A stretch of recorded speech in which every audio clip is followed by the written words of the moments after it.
And what I realized upon revisiting Napoleon Dynamite is that, like we said, it has this timeless feel to it. Even the way it's filmed seems like there's some glow filter on it. Like hazy, some fogginess. Like it's almost in this fucking dreamlike universe. Some would say that's just Idaho, because I've never been there. Maybe that's just what it's like, bro. They're all just fucking isolated, bro, never around each other. Like, I feel like every character seems like they don't belong, but they were cut and pasted into the fucking movie. And how you said you guys can't pinpoint the time, that just adds to the aesthetic that they're really in this, like, fake reality. It's not real. I'll just go ahead and get into it. So I think that the movie drops subtle hints how each of these characters died. Okay. And why they're all stuck there. He's like, anyways. So what if the opening scene, right? You know, Napoleon, he gets on the school bus with all these kids, right? Yeah. You notice how he's like noticeably about 6 years older than every other kid on the bus? Yeah. Or maybe he's even like 4 years older. Maybe he's a senior, they're all freshmen. He gets on the school bus, right? And what's the first thing he does? He takes that little toy out, he throws it out the fucking window, right? Yeah. Now, what if that... Now, like I said, because he's noticeably older than all these kids... What if he's not actually on this fucking bus? That's his spirit, because he was a kid who opened the door in the back of the bus and fell out. His body got dragged on the fucking road. So that's him holding the doll out the window, dragging it, showing what happened to him. Damn, bro, I didn't think of that. Okay, then we go to... I'm going to go just all over the main characters. Okay, go for it. So, convince me. We got Pedro, right? Uh-huh. Mm-hmm. Okay, so Pedro, he's a foreign kid. From Guadalajara? Guadalajara. Now, this comes to the Ed, Edd n Eddy thing, right? Where they could have been, like, from different time periods. Napoleon seems like he's a late 90s, early 2000s kid. Uh-huh.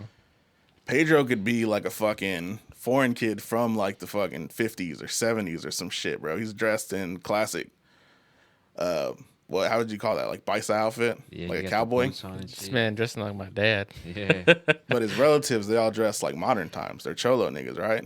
He's got a sister. She's dressed like she's in the late 90s or whatever. Uh-huh. So why is his outfit different?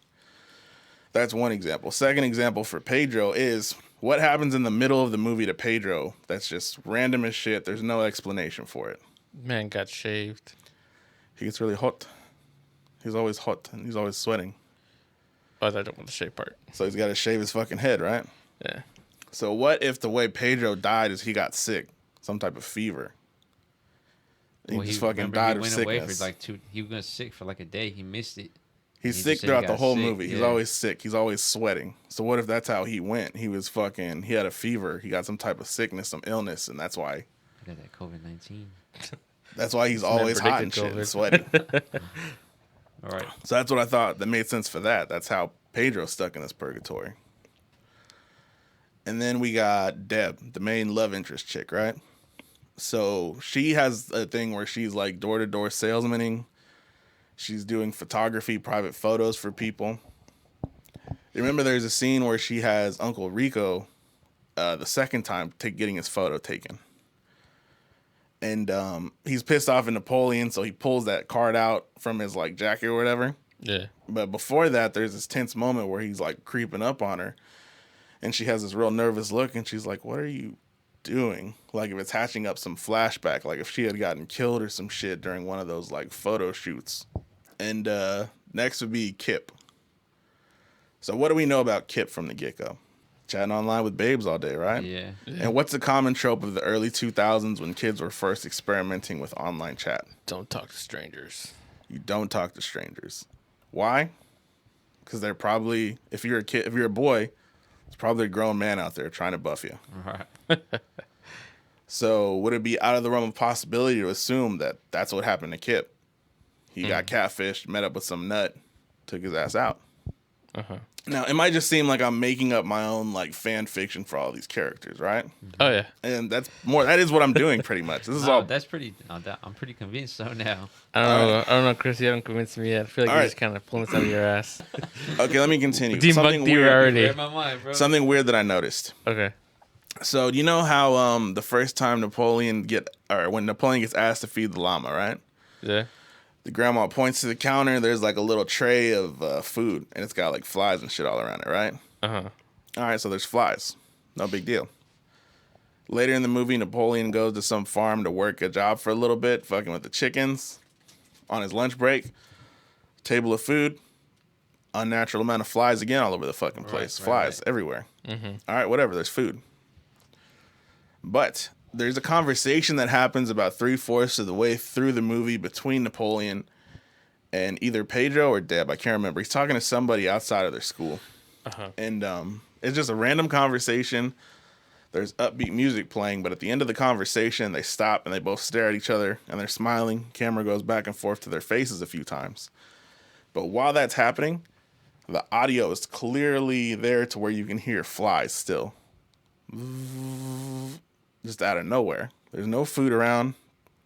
Maybe they're outside. That's why there'd be flies, but like, why?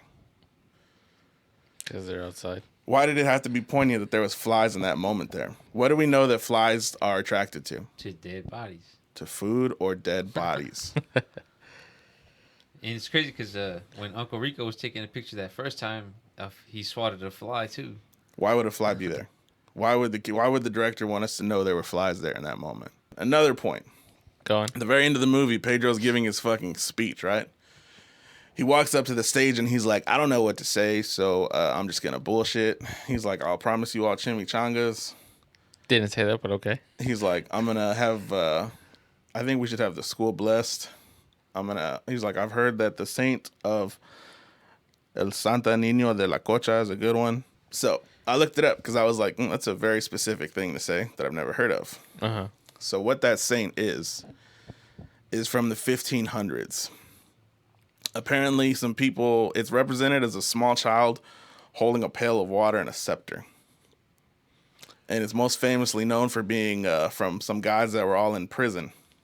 That they said that they were being starved and that they were all being visited by the same little boy holding a fucking bucket of water and a scepter, giving them all shit to drink.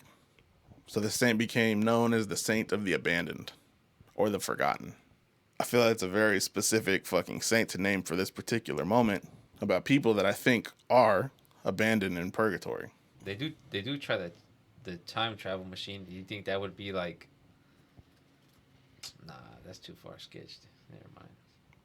Maybe they did successfully time travel, and that's why like people from different generations are there. Because like you guys said, you thought the movie was set in the 70s or the 80s, and clearly that's another reason for the purgatory theory, right? Uh-huh. So Deb is fashioned like a character from the 80s. She has a side ponytail, right? The picture she shows Napoleon when she's selling her makeup and shit is a picture of a white blonde woman in a denim jacket that clearly looks like a bitch from the 80s, correct? Okay.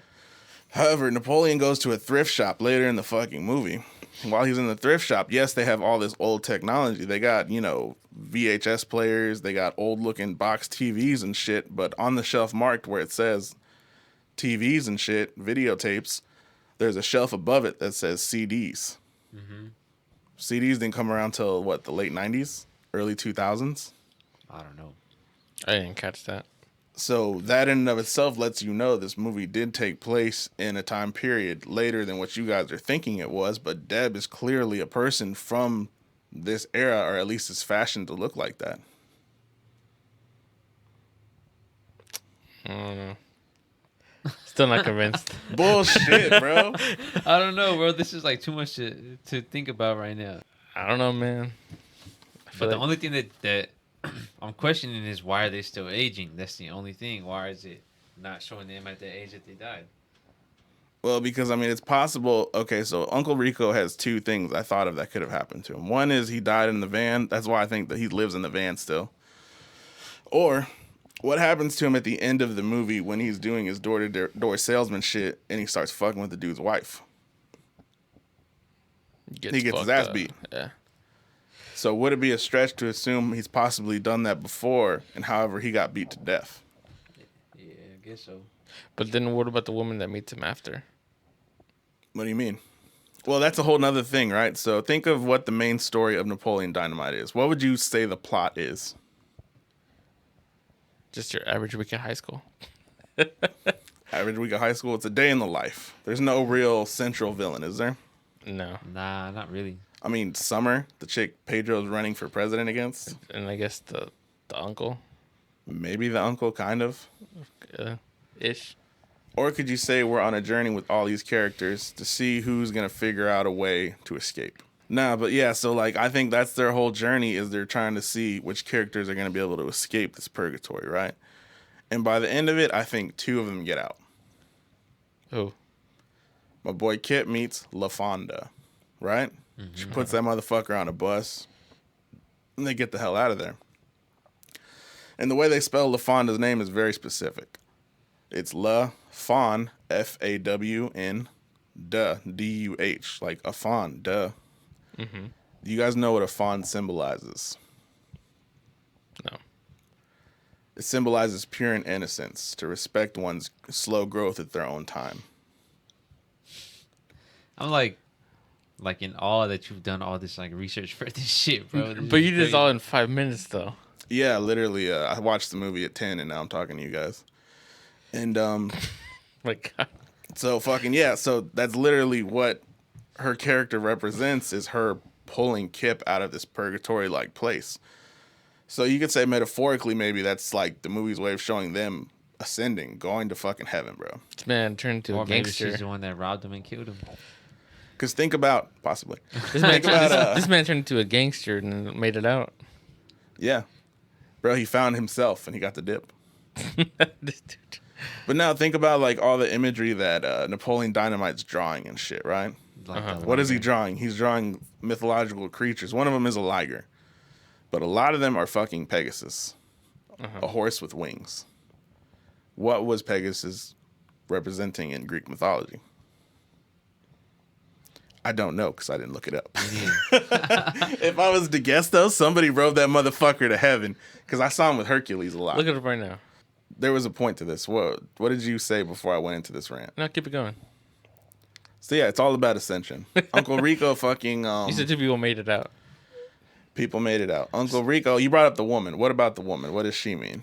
Well, I was asking you, like, because you were saying that, like, either he died in a car crash or he got messed up with Mr. Rex Kwando. Well, not specifically that. I think it represents a similar scenario. That's what all this is. But now, yeah, so I think that he went through all those trials and he kind of finally made peace with the fact, you know, that he can't live in his glory days. And that's why her coming is representing him just kind of going like, all right, I'm ready to move on.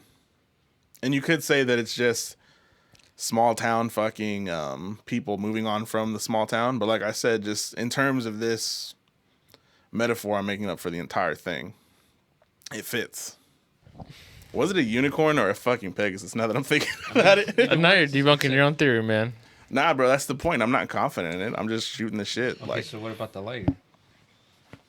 What about the liger? What does it mean, He then? like drawing shit, bro. He drew a picture of a bitch that looked like she had gotten run over by a car. I thought for a second including her in the fucking thing and being like, clearly this picture represented what she looked like after her airplane crashed. That's fucked up. But no, that would have been a stretch. I mean, I don't know, man. I'm not 100%. I'm not convinced on it. If anything, I could see this more being like creepypasta. That I'm like, yeah, it's not real, but it's just fun. It's just a funny little theory. Nah, that's a good. That's why I never followed it. Listen here, you beautiful bitch. I'm about to fuck you up with some truth.